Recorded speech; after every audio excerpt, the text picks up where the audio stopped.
Welcome, brave listeners, to another thrilling episode. Tonight, we delve into the chilling realm of the paranormal. From whispers in the night apparitions that vanish into thin air, these stories will leave you questioning the very fabric of reality. Prepare to be captivated as we explore these unexplained mysteries, and remember, these tales are not for the faint of heart.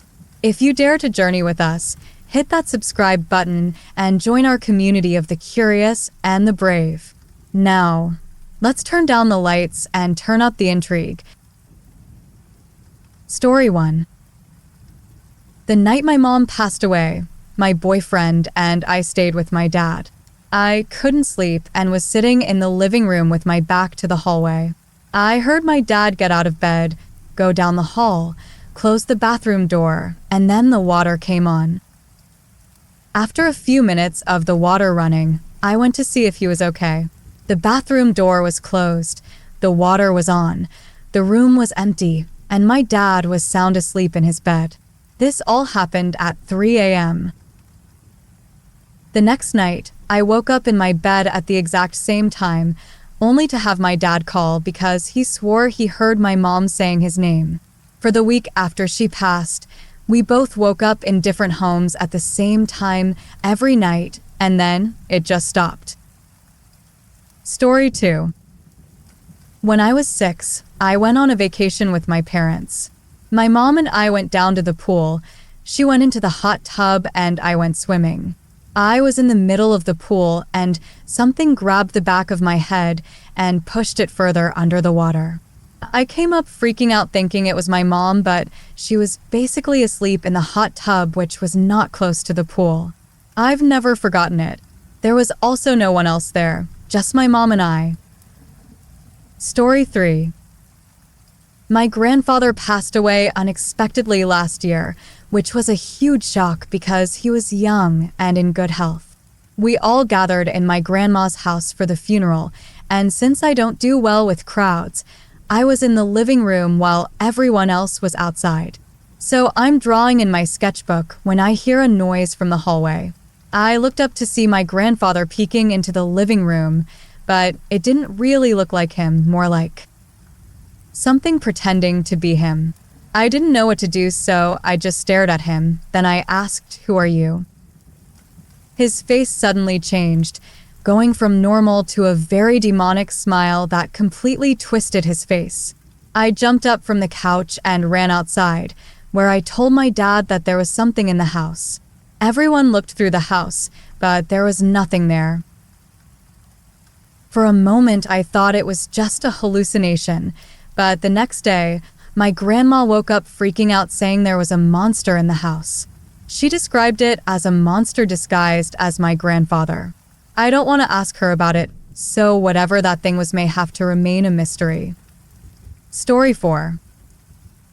When I was younger, my dad brought me home an expensive Ferrari remote control car. Had working LED headlights and everything. I was messing around with it one night until it died completely. I just left it in the corner of the living room, then went to bed. Next morning at about 6 a.m. I got out of the shower and the car's headlights were on and it was facing the bathroom door right outside of it. I was the only one awake. I thought my dad was pranking me, so I went upstairs and opened his door. He was asleep. Still no explanation. Story 5. When I was 13, my grandparents and I were driving through rural Georgia on our way to the VA hospital. Now, picture this. We're cruising along, surrounded by fields, when suddenly, in the middle of nowhere, a mega skyscraper appears.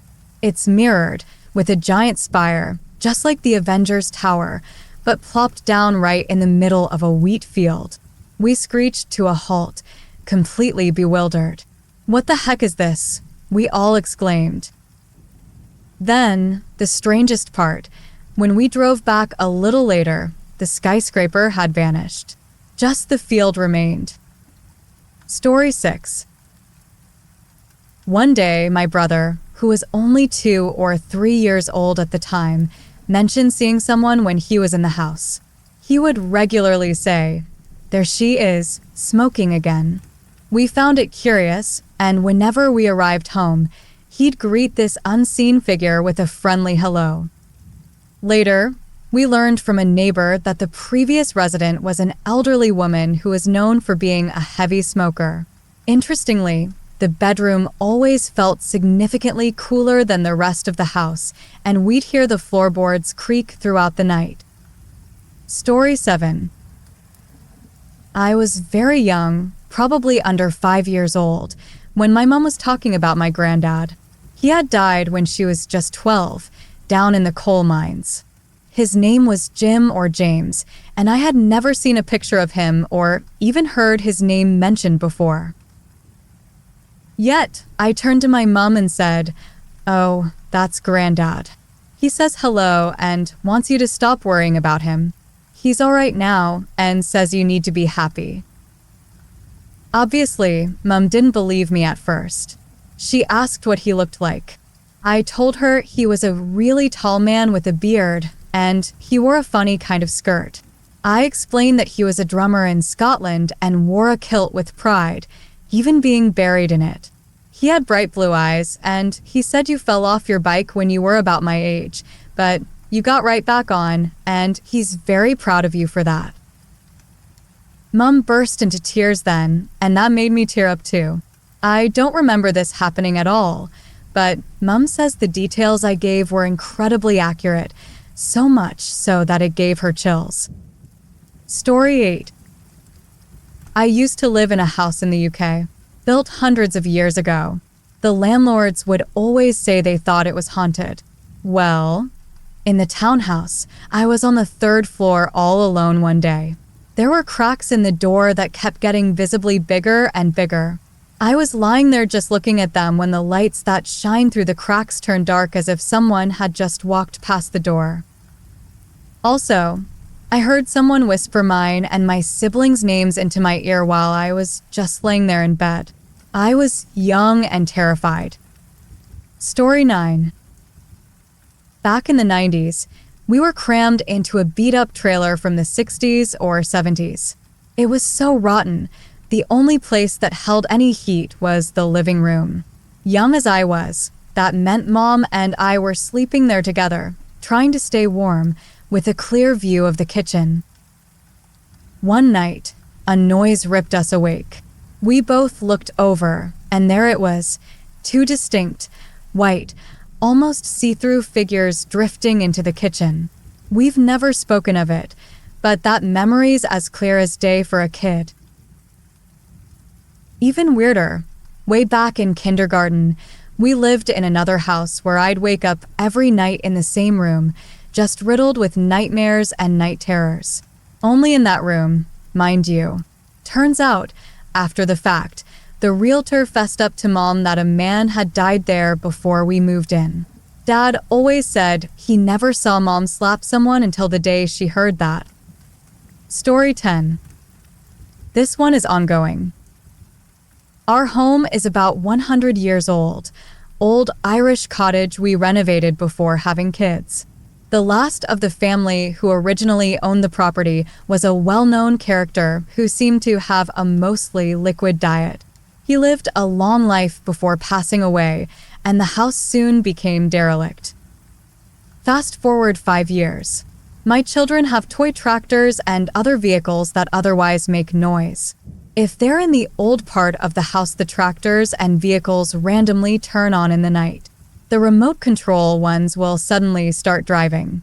But no other toy or electronic device is like this. The old man worked as a farmhand and was particularly good with machinery. Friends and family think we're joking until they see and hear it themselves. The guest room is in the old part. Story 11. I was in a different state when my cat Bumblebee told my family it was time for him to go.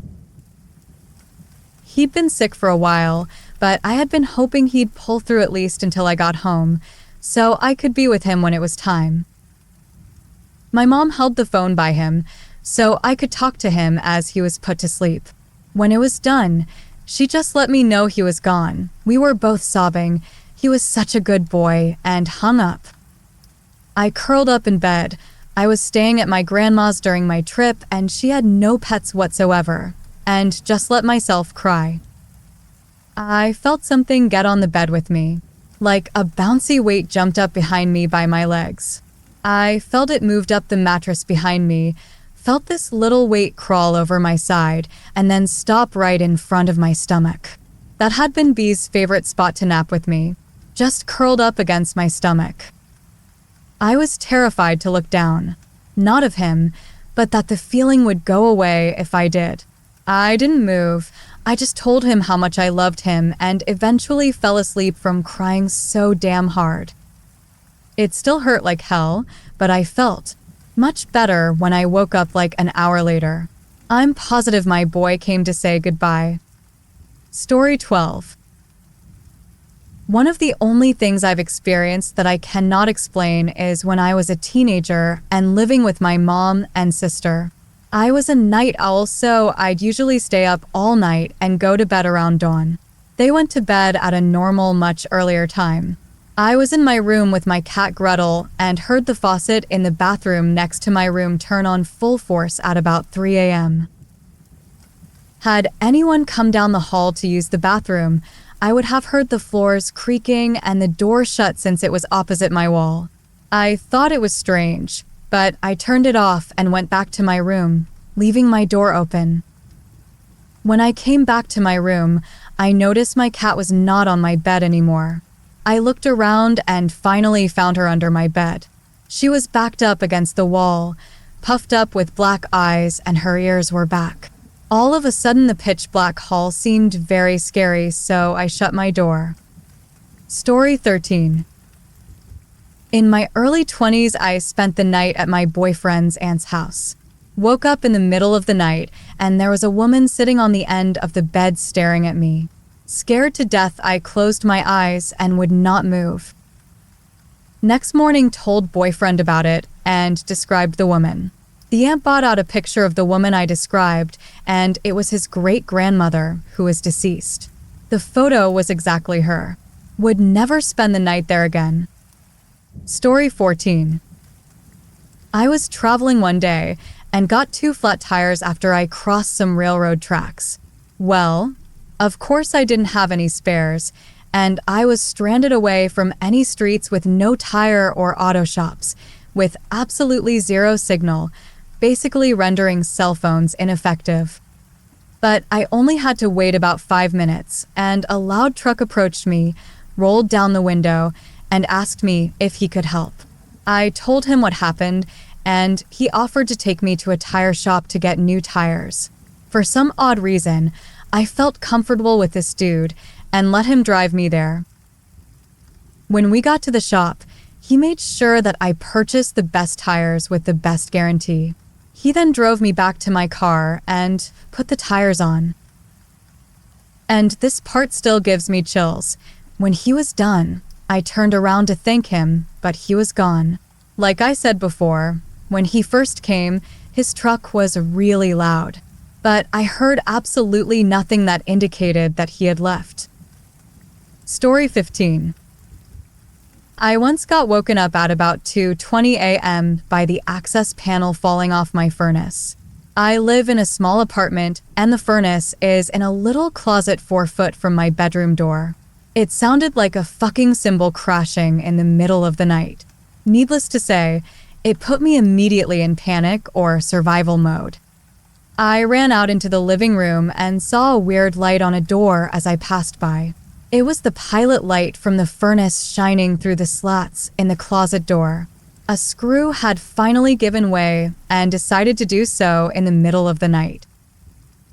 Once I wake up, it's a 50-50 chance that I can fall back asleep. That particular night, I was up for the long haul. Story 16. Was at my granny's babysitting while she went out to my auntie's house. I was 16 to 17 at the time. My ex and I were in the living room watching a movie. The open floor plan meant the kitchen table was practically 2 feet away. We heard a pin drop, seemingly right beside us. I didn't think much of it, assuming it was on the table unnoticed, knocked over by a breeze. The next few minutes went by, and we returned to the film. Then, coins started rolling from the dining table, ending up under the birdcage. Panic set in. We suspected my cousin, whose bedroom was on the same floor. My sister and other cousin were upstairs the whole time, their playful sounds reaching us. Cousin then joined us in the living room, closing the door to separate it from the kitchen.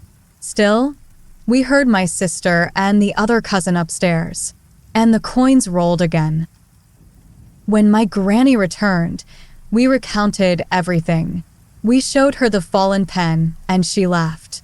She explained she only had 2 of those specific pens, one in a drawer on the far side of the kitchen, far from where we sat, and another on her living room calendar. The living room pen was still there, so this one managed to travel from inside a drawer to the opposite side of the dining table. Coins on a windowsill somehow ended up rolling under the table. My granddad had taken his own life in the house just a few months prior. These specific pens were branded with his old workplace. We believe it was him, playing one last prank on us, a final hello. Story 17. My aunt lives in a home that's been in her husband's family for generations. He has an A ancestry as well. The house is notoriously haunted. My family slept over whenever we visited my aunt because she lives in a secluded area. You have to understand that my family is very old school Catholic, so they don't really fear any of that stuff. But boys were many of us frightened or had experiences in that home. Anytime we visited, not just us, anyone from our family, my aunt would drape the windows with bed sheets. Apparently, if she did not do so, we might see an apparition of a man who hung himself. Me and our extended family would visit my aunt and stay over during Thanksgiving holiday. Since everyone, and I mean everyone, was terrified of the house, we all collectively slept in the living room. No one wanted to sleep alone in the available rooms, except my aunt and uncle, who grew accustomed to their roommates' LOL. Once, we were asleep when the chimney in the living room just roared fire. It startled us all because the chimney had been off. We tried to ignore it. I personally felt someone stroke my head but was too scared to look. My cousin recently shared that one of those Thanksgivings in the late 90s, she woke up in the middle of the night to see a little girl praying next to her. My favorite time was when my mom was too scared to go to the restroom in the middle of the night. She asked one of my other aunts to accompany her to the restroom. They turned on the kitchen and hallway lights because they were scared LOL. Since we were all sleeping in the living room, we saw the lights were on. Once my mom was done, they ran back to their beds in the living room because they were scared. Shortly thereafter, they realized that the lights were still on. They were both afraid to go back and turn them off and were bickering about it when the lights suddenly turned off by themselves. LMAO. Creepy place. My aunt still lives there. Story 18. When I was a kid, about 5 or 6 years old, we would usually celebrate Christmas or New Year at our ancestral house in the province. On one of those nights, there was a power outage. Me and my cousins were left upstairs as the adults were preparing dinner downstairs. My playful cousins played hide and seek. I was just there in the living room sitting quietly while playing brick game, the one with a backlight. When I looked up, I saw an old lady sitting on the rocking chair as she was playing cards. She smiled at me and said, "Nina, beautiful girl." I smiled back and just asked if she's been sitting there for a while and apologized that I didn't notice. She just kept quiet and kept playing with her cards. Dinner came. We were all called. After saying grace, I asked my mom, "Mommy, aren't we going to ask Lola upstairs to come have dinner with us?" They were all wondering who Inwas was pertaining to because there wasn't any old woman in that house. It was years later. I returned to our ancestral house. That's when I saw an old photo hanging on the wall at my grandfather's dental clinic. Back then, dental clinics were based at home. Apparently, it was my great-great-grandmother. I never met her. She died decades before I was even born. It was years further when I figured out what she told me, when my grandmother went home from the US and stayed for several months with us and spoke in Spanish. Dunno, but that phrase always stuck with me. Story 19.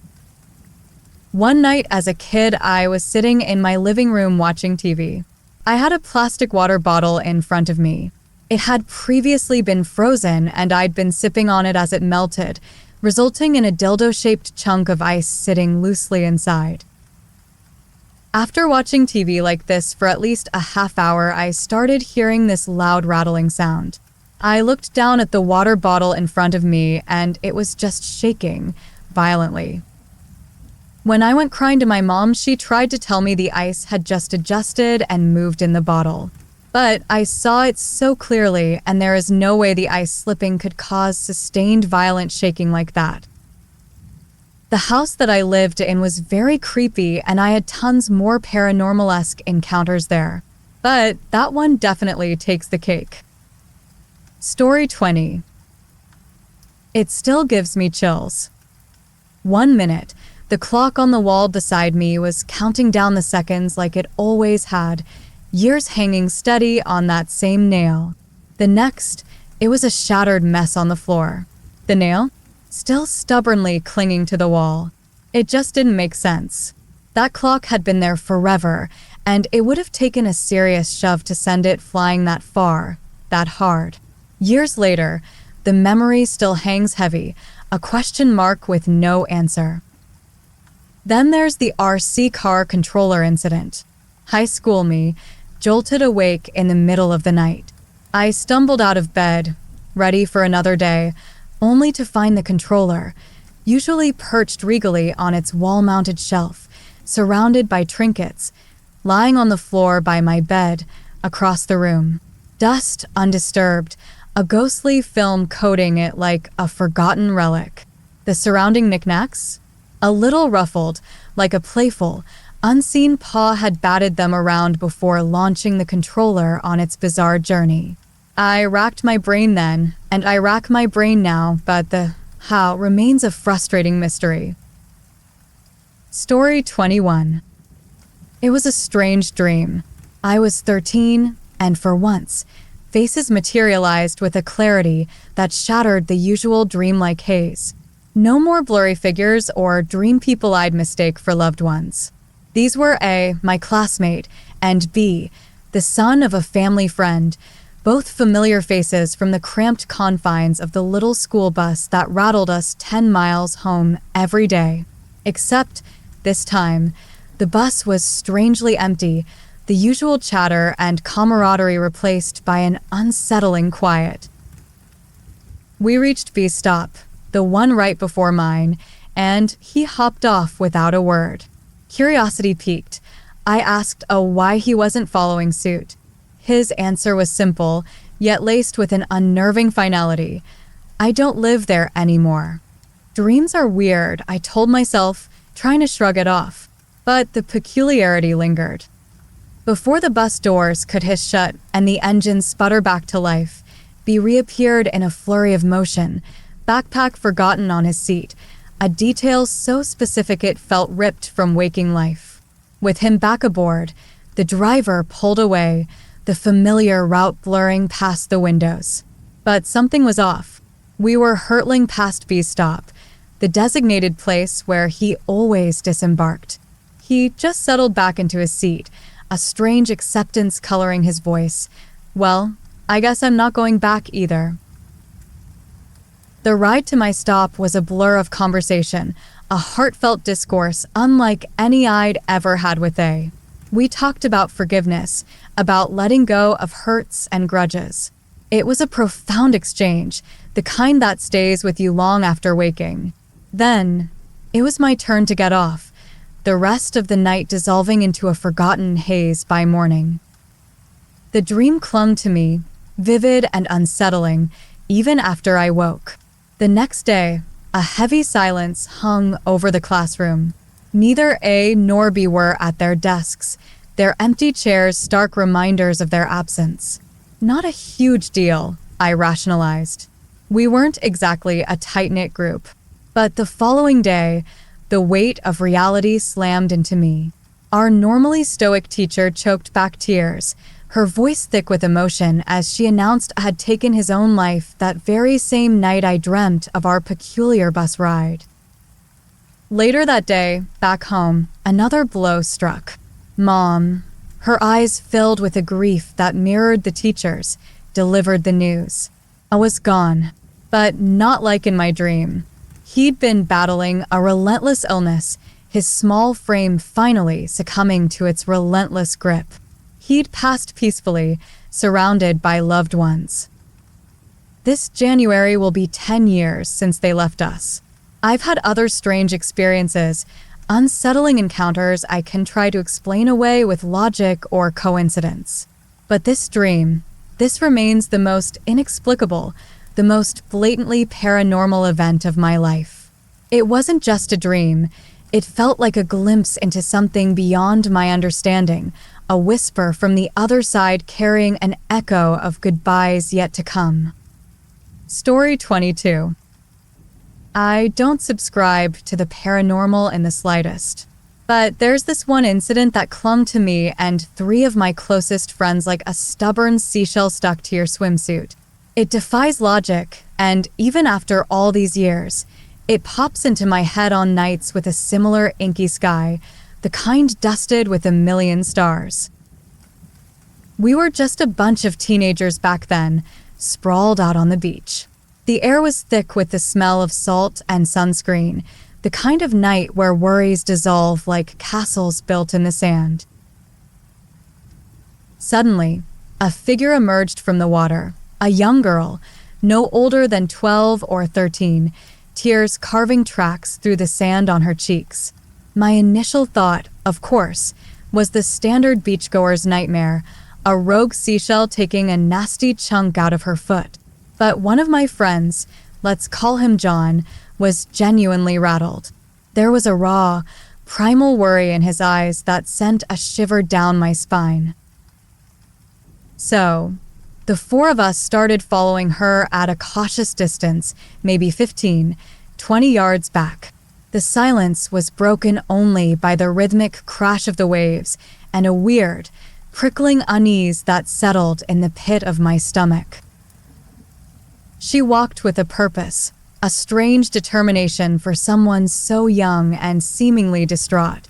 We watched, hearts pounding a frantic rhythm against our ribs, as she sank down behind one of those big, weathered boxes they use to store the beach chair cushions overnight. 10 seconds, maybe less, felt like an eternity stretching before us. We crept closer, the sand cool and damp beneath our bare feet, and peeked behind the box to check on her. Gone. Vanished without a trace. It was like she dissolved into the thin air, a ghost story playing out in real time. And mind you, this was a deserted stretch of beach, a good quarter-mile from any houses or shops where she could have conceivably hidden. My friends lost it. John, the one who'd been worried from the beginning, confessed he couldn't even see the girl's face clearly when she first came out of the water, her hair plastered to her forehead like a dark curtain. Sarah, ever the sensitive one, swore she felt a cold dread seep into her bones as we approached the girl. Look, I'm a skeptic by nature. I scoff at ghost stories and urban legends. But to this day, I have no rational explanation for where she could have gone in that short amount of time. Part of me wants to believe it was some elaborate prank, some hidden compartment built into the box. But this was 17 years ago. Prank culture wasn't nearly as elaborate or widespread back then. The whole thing's weird, a tangled mess that defies any kind of logical explanation.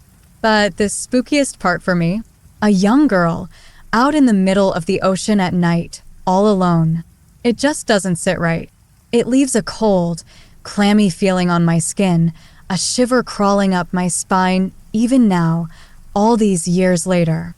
It's a reminder that sometimes the most unsettling things can't be explained away with science or reason. They linger in the space between the stars, a question mark etched against the vast canvas of the night sky. Story 23. Pretty sure it was sleep paralysis, but weirdest experience ever. I was in Atlanta for job training. Stuck in a hotel room. Been married for years, so sleeping alone felt strange. I left friends playing on TV for some background noise. As I turned on my side, facing away from the flickering light, the sitcom chatter continued. Suddenly, the unmistakable sound of the hotel door creaking open. Footsteps. My heart didn't race. There wasn't any terror. Instead, a silly thought bubbled up. My wife must have surprised me. I pictured her, jet-setting in to spend the night, sweet-talking the front desk for my room number. A playful prank, I thought. I'd stay put, pretend to be fast asleep, and see what she did. The footsteps grew closer, stopping right beside the bed. A weight settled on the mattress, a hand brushing against it. Then, a presence loomed behind me. A rustle, like clothes shifting, and then, hair tickled my face. My mind spun a goofy narrative, my wife, hovering playfully over her snoozing husband. Then, reality slammed back. No way. Who was in my room? Panic surged. I bolted upright, scanning the darkness. Empty. Just me and the faint glow of the TV. The door? Still locked, the deadbolt firmly in place, a habit I always followed. Sleep was out of the question. I tossed and turned until the dreaded 5 a.m. alarm jolted me awake. Not an ideal amount of rest before a 6 a.m. training session. Let's just say that day wasn't exactly sunshine and rainbows. Story 24. I used to do a summer youth theater program a couple miles from my house. It was a small local theater that used to be a church before the congregation outgrew the building and built a new one across town. The building is well over 100 years old and was very well known for having a ghost named George who resided there. The rumor among all the kids was that George killed himself there jumping off the balcony, but in reality, he was just one of the final people to have a funeral there before the church closed. Or so the story goes. George was well known among the theater staff and actors. Props would move mysteriously, chains in the prop room would rattle with no one around, and several managers reported George throwing books near them whenever they stayed too late. Pretty benign stuff. I was 13 at the time and had biked to the theater. The program started at 9 a.m. and I'd arrived around anywhere from 8:30 to 8:45. The door was unlocked, but the lights in the lobby were off. Weird, I thought. Maybe the manager hasn't gotten to it yet. So I wheeled my bike inside and parked it in the lobby. This was normal for those of us who biked there. There wasn't a place outside for us to lock our bikes, and headed into the pitch-black house to take my seat. I was sitting about halfway up the house on an aisle seat in near darkness. The house was illuminated by the lobby windows filtering in from the stairs behind me, akin to a very dim automatic night light. I could make out the seats and barely make out the stage and the balcony. It was then that I felt like I'd been blasted by cold air. It was a warm summer morning, and while the theater had pretty decent AC, I was nowhere near a vent. With goosebumps on my arms, I looked at the stage and saw a silver misty shimmer the size of a man hovering above the balcony. And then the house lights turned on, and whatever I had seen vanished along with the icy chill. The manager looked up from around the stairs after seeing me and asked, "Is that your bike in the lobby?" "Yes." "How did you get in here?" I thought I was in trouble, so I nervously answered with the truth. The door was unlocked, so I brought it inside. And this woman's face fell. She held the keys up and said, "I just unlocked the door." I guess George didn't want to leave a kid sitting outside alone, so he let me in. This is the only experience I've ever had with George and ghosts in general, but it's been burned into my brain ever since. The theater has now outgrown the old building and moved to a new one downtown. I still wonder what's become of George and hope he's not lonely. For those curious, the theater is called Lakeshore Players and is a well-documented haunted spot in Minnesota. Story 25. 6th grade, new town, new house. A fresh start for 12-year-old me, a chance to shed the awkwardness of middle school in a new environment. The kind of fresh start I craved, anyway. Our landlady, in a parting shot after we'd broken the lease early, mentioned the house being 300 years old, once a farmhouse that anchored the town itself. She even claimed it was part of the Underground Railroad, a whisper of history clinging to its weathered walls. No plaque, no historical marker, just whispers, the kind that drift through small towns, carrying the weight of generations. The town itself, though, was supposedly a verified stop on the railroad, and the house sat right on the main street, a silent observer of the town's growth. Here's where the weirdness began. 6 months of it, etching themselves into my memory. Christmas morning arrived, a day usually filled with anticipation.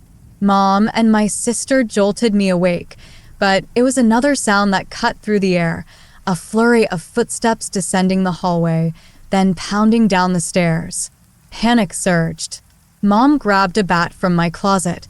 The familiar would a grounding force in the face of the unknown. Fear glued us together as we crept downstairs, phone the only lifeline in a house suddenly devoid of its usual comfort. Cell phones were a new luxury then, and Mom hadn't gotten one yet. The house was empty, an unsettling silence hanging heavy in the air. My usually stoic cat, a fixture by my side every night, was nowhere to be found. Speaking of the cat, he'd been a picture of feline lethargy until we moved in. Then the staring began, fixed on empty corners, fur bristling with unseen chills. One sleepover, with my soon-to-be best friend, a friendship that lasted until graduation, no small feat in the ever-shifting landscape of middle school. We ran into my room, a cacophony of laughter echoing off the walls. Then, clear as day, a human-like ha-ha-ha from the cat. Needless to say, sleepovers became a distant memory, even after we moved. My trust in the cat, well, let's just say it took a significant blow.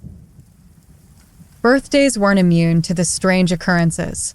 A sleepover dare, fueled by preteen bravado, sent a bunch of us outside, clad only in our underwear, onto the deserted highway, a decision that makes me cringe in retrospect.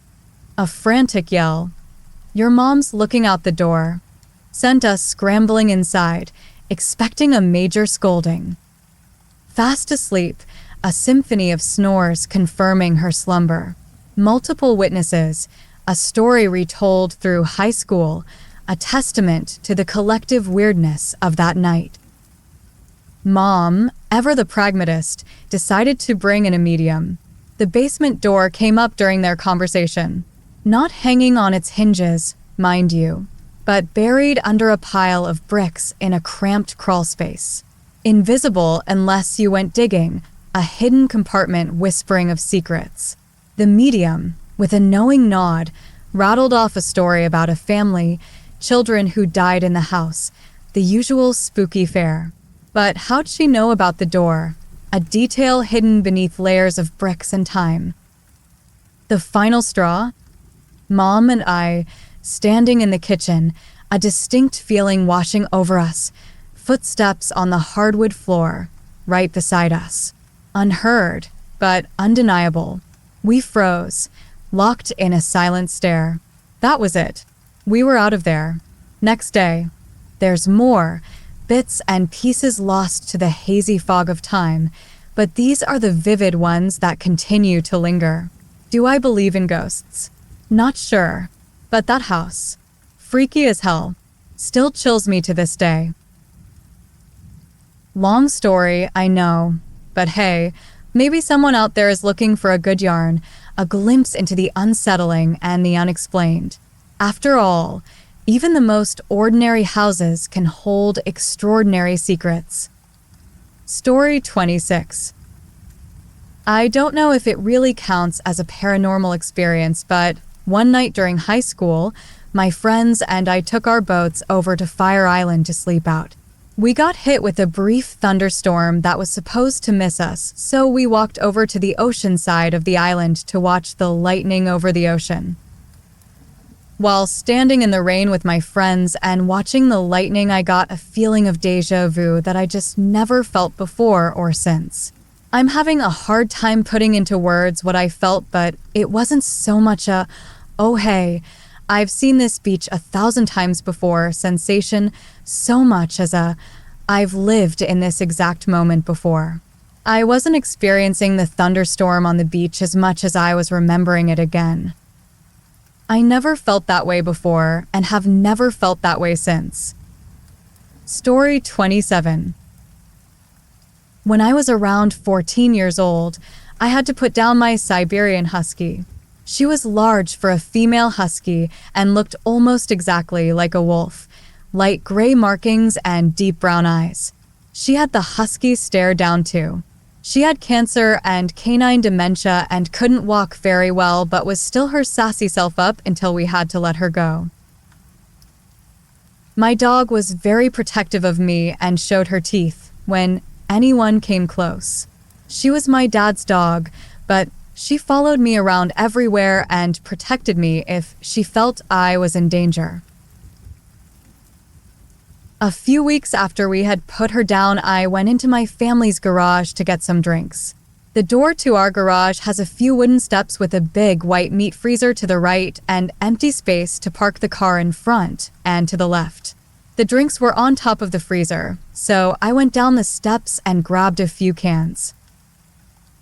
As I was turning around to go back inside, I heard the sound of claws on concrete running towards me. It couldn't have been anything else. There was no wind. Nothing had fallen or moved at all.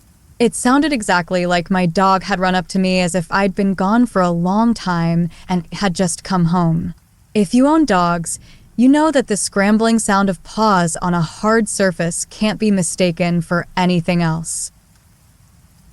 It scared me then and I rushed inside, but I now think that it was my husky coming back to protect me. Her urn is on my shelf now, and I have a picture of her hung up on my wall. Sometimes I think I hear the claws on hardwood sound around my house when it's otherwise silent, but I can't be sure. Story 28. I was out walking my dog one night. We would always walk through this well-lit neighborhood to some corner and then back home. That night, the light where we normally turn around was burned out. As we got closer to the corner, the hairs on the back of his neck went up and he was on alert. Teeth bared, warning growls, etc. He was a sight hound and I was used to him seeing things I couldn't. Still, the whole thing made me uneasy. So, we turned around early. Walking towards home, he would constantly look over his shoulder and growl. Then, right before we left the neighborhood to turn onto a main street, he flipped around and just started snarling and snapping. He was clearly in a fight with another dog, except he was the only dog. After 30 or so seconds of fighting, he stopped, gave a couple more barks as he watched something, then turned around and started towards home, still looking over his shoulder and growling occasionally. But no more fighting at least. I'm not one for supernatural or paranormal stuff, but I did see my dog fight a demon dog apparently. Story 29. When I was in college, I lived in a house that was built in 1913 with a roommate. First week of living in the house, I woke up in the middle of the night to the sound of a group of women softly talking and laughing and the glow of the TV from the living room coming under my door. I saw that my GF had texted me, so I responded to her message and rolled back over and fell asleep. When I was cooking breakfast the next morning, my roommate walked in through the door connected to the kitchen. I asked if she and her friends had fun the night before and asked what movie they were watching. She told me she stayed with her friends and was out of the house all night. I thought I might have dreamt it, but I had the receipt from texting my GF to prove I was awake, and I hadn't fallen back asleep for a few minutes, but listened to them chat and the sounds of the movie until I fell asleep. I have a few more, but this is the biggest one that happened to me as an adult. Story 30. In the early 1990s, I began working at a grand historic building in the heart of downtown Indianapolis, the Athenaeum.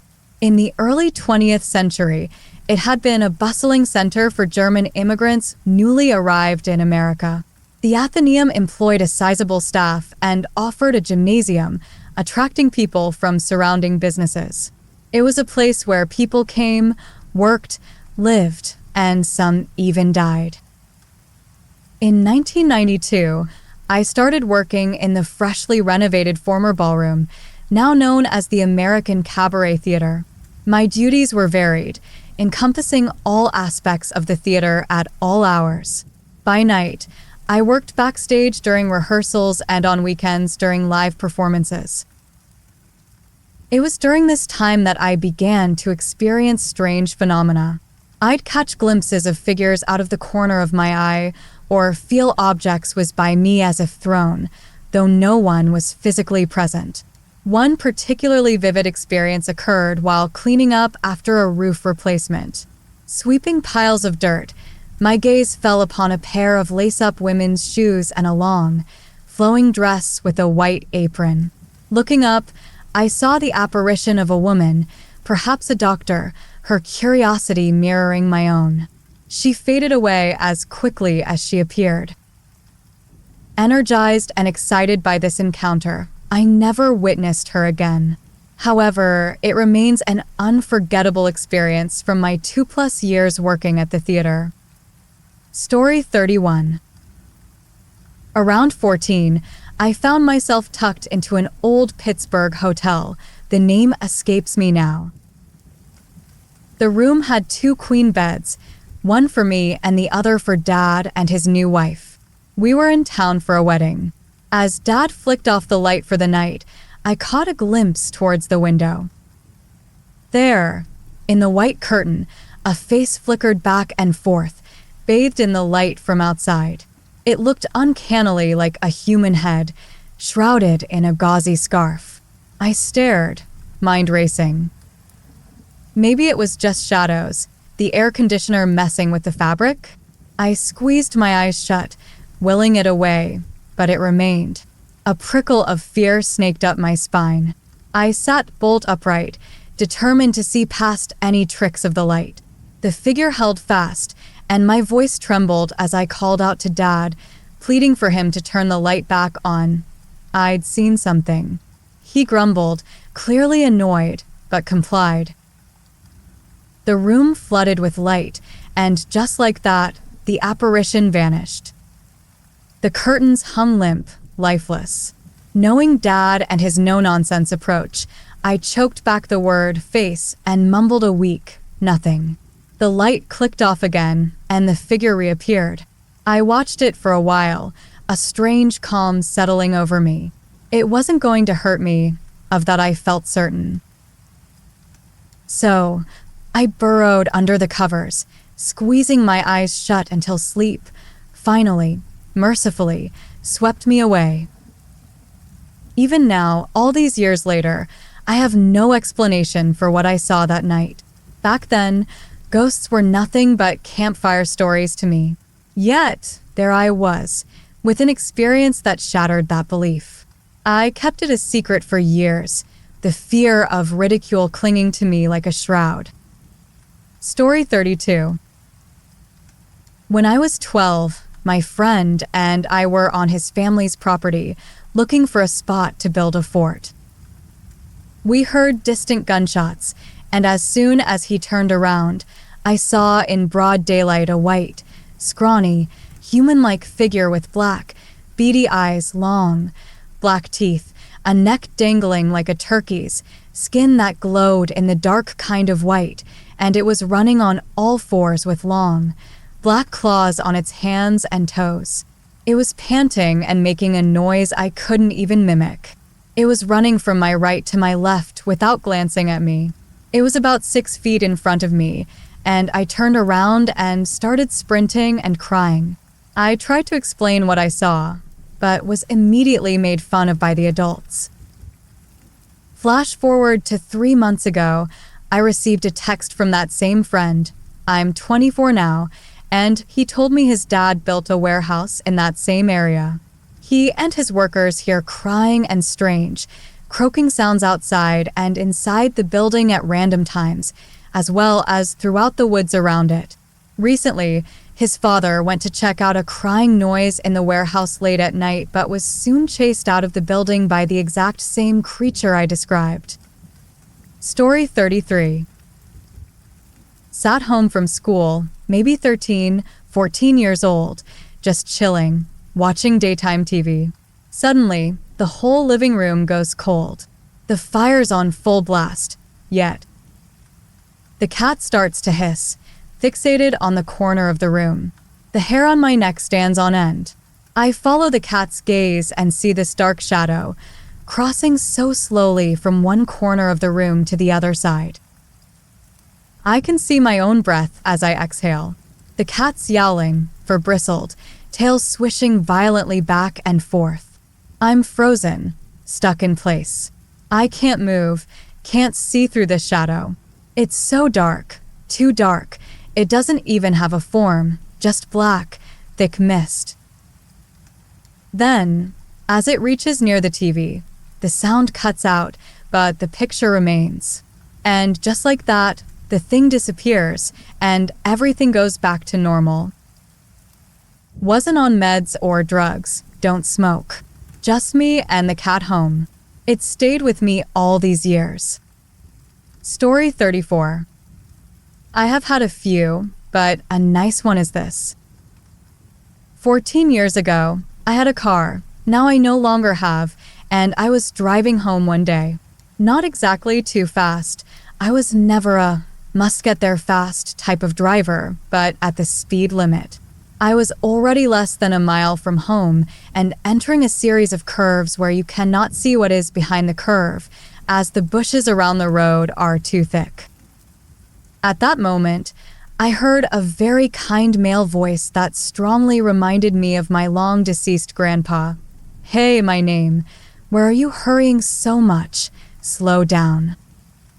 I immediately did so, and within a few seconds, a speeding car that was almost on the other side of the road emerged from the curve in front of me. If I didn't slow down, we would surely crash into each other. As it was, the other driver had just enough time to swerve back to his half of the road. Story 35. Out on an archaeological dig, camped near a set of old Pueblo ruins. The kind of place that gets under your skin, even in the daytime. The sun beat down mercilessly, baking the ancient adobe bricks and casting long shadows that stretched and contorted with the desert wind. One night, I jolted awake, the usual. As I'm trying to drift back off, I hear it, footsteps circling my tent. Now, at first, I chalk it up to the wind messing with the fabric, or maybe exhaustion playing tricks on me. This life, digging in the dirt for remnants of the past, wasn't exactly restful. Either way, sleep claims me again. Morning arrives, and over breakfast, the women in the group casually mention hearing someone walking around camp. Alarm bells. We weren't exactly in the sticks, but far enough from civilization that nighttime strolls through someone else's camp raised eyebrows, to say the least. We brushed it off as maybe one of the guys who hadn't been sleeping a wink, getting restless. But the unease lingered. Next night, same story. Now, I'm convinced it's some lunatic causing the joint. Old army habits kicking in. I grab my trusty, sharpened entrenching tool and a flashlight. Footsteps approach, a soft shuffle against the dry earth. I burst out of the tent, ready to face a bear. At least I'd get a good swing in, or some two-legged trouble. Nothing. Gone. Not a sound, not a shadow on that gravel-like ground. Like Sonic the Hedgehog, whoever, or whatever, possessed some serious disappearing skills. Needless to say, I was spooked. But the night passed uneventfully, leaving behind a prickle of disquiet. Over the next few days, a pattern emerged. Being on the outskirts of the camp, I noticed two things. One, the footsteps always followed the same path, and two, they always originated from the direction of the ruins. Now, I'm not one for ghost stories, but with the history this place held, all that bloodshed and struggle etched into the very stones, wouldn't be surprised if some restless souls were still around. The ruins, once a bustling community, now stood silent sentinels under the vast desert sky. The thought sent a shiver down my spine, a strange mix of unease and a strange, almost respectful, curiosity. Story 36. One night, my friend and I were hanging out in his dad's basement. I decided to leave quite late. There's a door between the basement and the living room. As we approached the door, my friend and I saw light coming from the other side, and we could hear the TV on as well. I was the first to notice it, so I went back down and told my friend his dad was still up for some reason. He came back up with me, and we both saw and heard the same thing. We looked at each other, then opened the door. The TV was completely off. Every light in the rest of the house was off, and everything was quiet. We've also heard singing, talking, and walking, all the classics, when no one was home, besides us, obviously. Story 37. I was in the backyard as a kid. I was on the swings and looking at my feet, and then I just saw a lady standing by the stairs. There's stairs that go down from the deck to the yard. They're only about 1.5 meters high. They were right in front of me, and I would have been able to see if anyone came down on them. She was probably average height. She wore a dress that went below the knees, but not enough to be a midi length. She wore a wide-brimmed hat too, like a super wide-brimmed one, which was weird because I think it was winter, and those kind of hats are summer hats. She had straight long hair and no face. After a couple seconds, I quite literally blinked and she was gone. I then waited a bit before running up the stairs, grabbing my jumper off the outdoor table and running inside. I didn't go in the backyard for a couple weeks after that. Not sure if it was actually paranormal because I'm diagnosed with generalized anxiety disorder and experience hallucinations from it, so it could just be that. I've never hallucinated a person in that much detail though. I was so scared that I ended up being able to remember a huge amount from that moment. Story 38. In my 20s, my partner and I lived in a flat in Adelaide, a single room that the landlord had a hard time keeping tenants in. I learnt later from one resident that did stay longer than 2 weeks. Said he saw a guy standing by his bed then just vanished. That happened twice. I didn't take much notice. Sometime later, he would move on. My partner one morning asked why I was standing in the doorway watching her last night. Confused, I told her I was asleep and assumed she was dreaming of the event. 2, maybe 3 weeks pass, and she wakes me at some HR of the morning to tell me someone was in the flat. At first, I thought she was hearing things, till she whispered, "Listen." So I did. Sure enough, as clear as day, the sounds of hard-soled shoes could clearly be heard through the bedroom door, walking up and down our living area with no care to hide its presence. Talking to a neighbor one night, my partner brings that night up. To our surprise, they told us they couldn't believe it took so long for us to have a visit from him. Never did hear or see him again. Story 39. My cousins lived in a big house that I loved going to as a kid, but we all were creeped out by one particular corner of the basement. Though none of us could really say why, it just felt darker despite having the same lighting as the rest of the area. Like 30 years later, my family bought that same house from them, and I was staying with them to help get things in order after the move. They set up a pull-out couch in the basement, right in that corner. I was in my 30s, so I remembered the corner, but tried to rationalize it by thinking we were just being kids with active imaginations.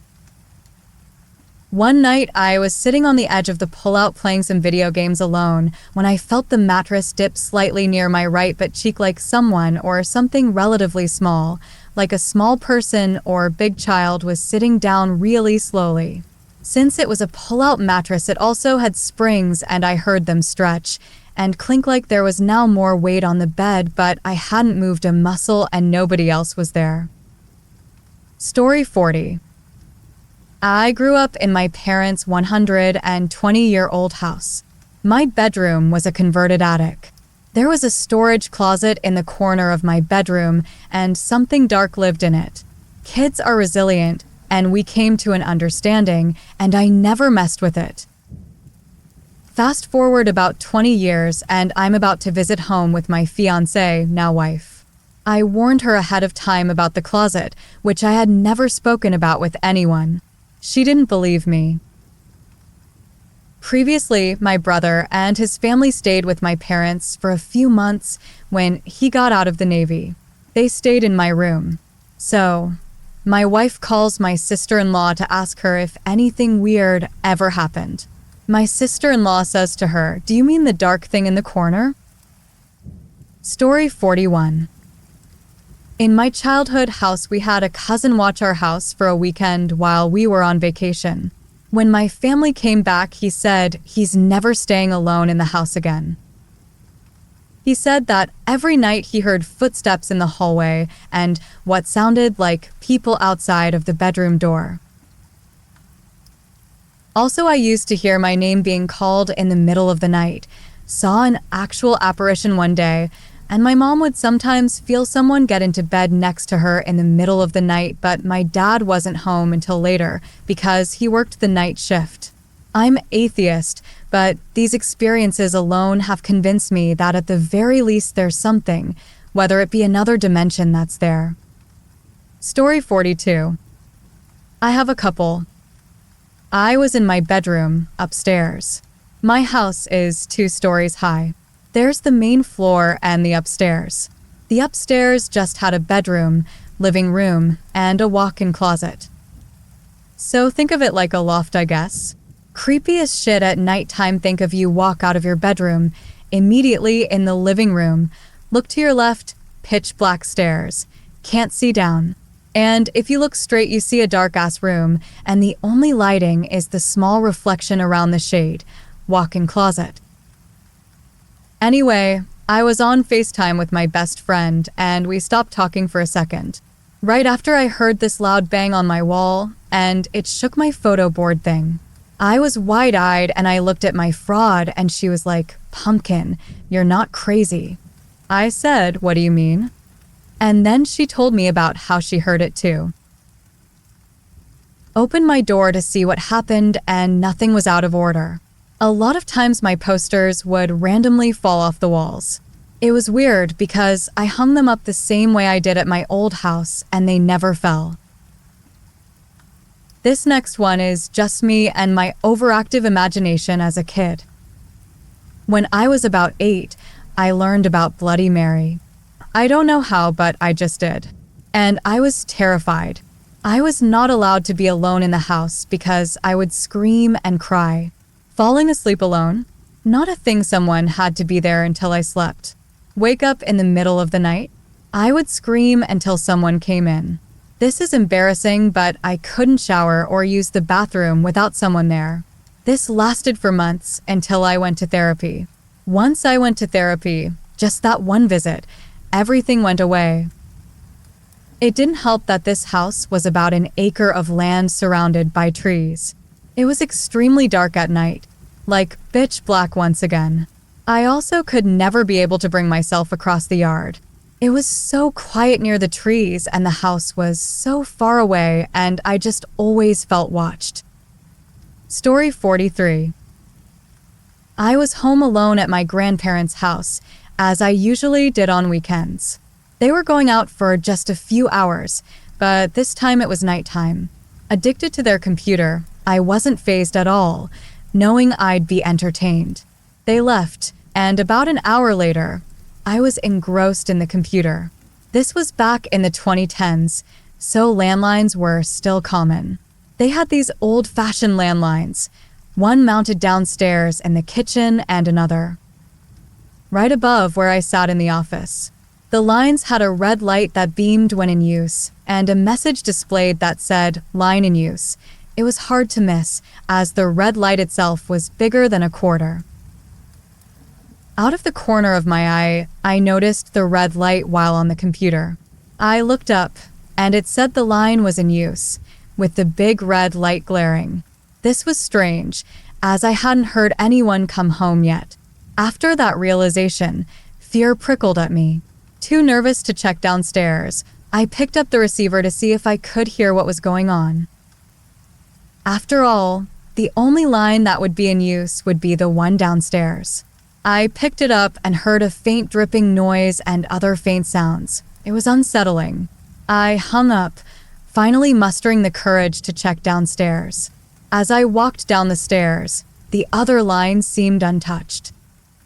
The weirdest part? It wasn't red, even though all of them usually turned red when in use. Nothing else happened after that, and shortly after, my grandparents returned home. I thought nothing of it again, but then a disturbing thought struck me. They collected antiques and had a horribly creepy, unfinished basement filled with a bunch of old furniture and stuff. One thing I remembered about this basement was the cool blue antique phone I liked playing with downstairs, the one that was also connected to the lines upstairs. That sent chills down my spine. Story 44.